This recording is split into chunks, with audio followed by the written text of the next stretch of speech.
সন্ধ্যা।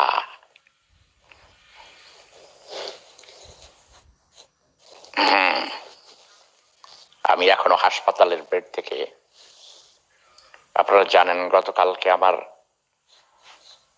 একটা টিউমারের অপারেশন হয়েছে, প্রায় অনেকেই জানেন। তো আমি বেডে শুয়ে আছি, কারণ বেড থেকে মুভ করি, মাঝে মধ্যে টয়লেটে যাই, কিন্তু আমার মুভ করা খুব একটা মানে ঠিক নয় এই সময়, কারণ প্রচুর ব্লিডিং হচ্ছে। হ্যাঁ, ইনসাইড ব্লিডিং। তারপর আবার কথা বলাও নিষেধ। আমার ডাক্তার বলেছেন, প্রফেসর বলেছেন, কালকে আপনি অপারেশনের পরে রুমে আপনার কেবিনে এসে অনেকক্ষণ আপনি নন স্টপ কথা বলেছেন, লাইভ ভিডিও করেছেন, এগুলো সব তারা দেখে, কন্ট্রোল করে। আর প্রতি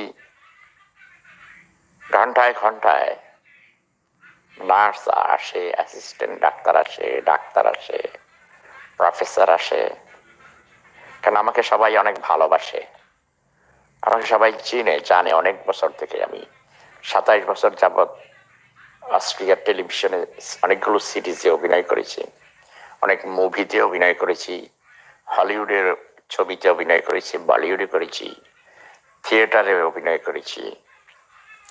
তো এতে করে, এবং আমার কবিতা জার্মান পত্রিকায়, অনেক ম্যাগাজিনে, বিভিন্ন পত্রিকায় ছাপানো হয়েছে।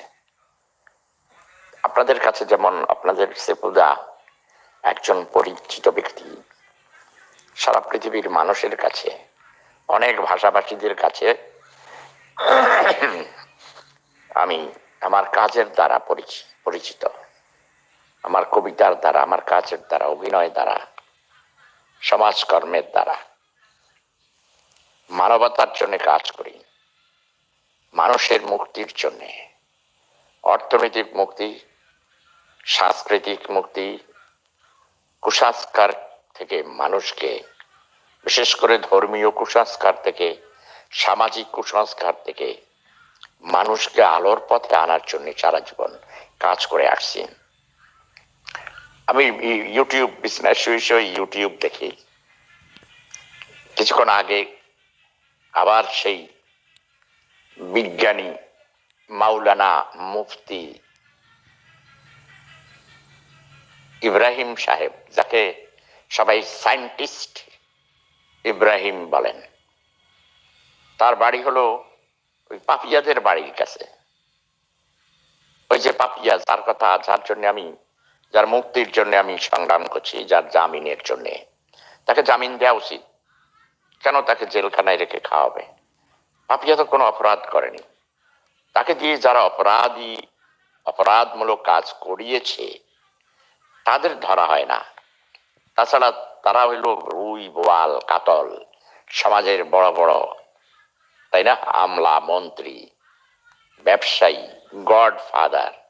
তো গডফাদাররা পাপিয়ার মতো একটা ছোট্ট মেয়েকে, একজন সাধারণ ঘরের গরিবের মেয়েকে ব্যবহার করেছে, তাকে নেত্রী বানিয়েছে, তাই না?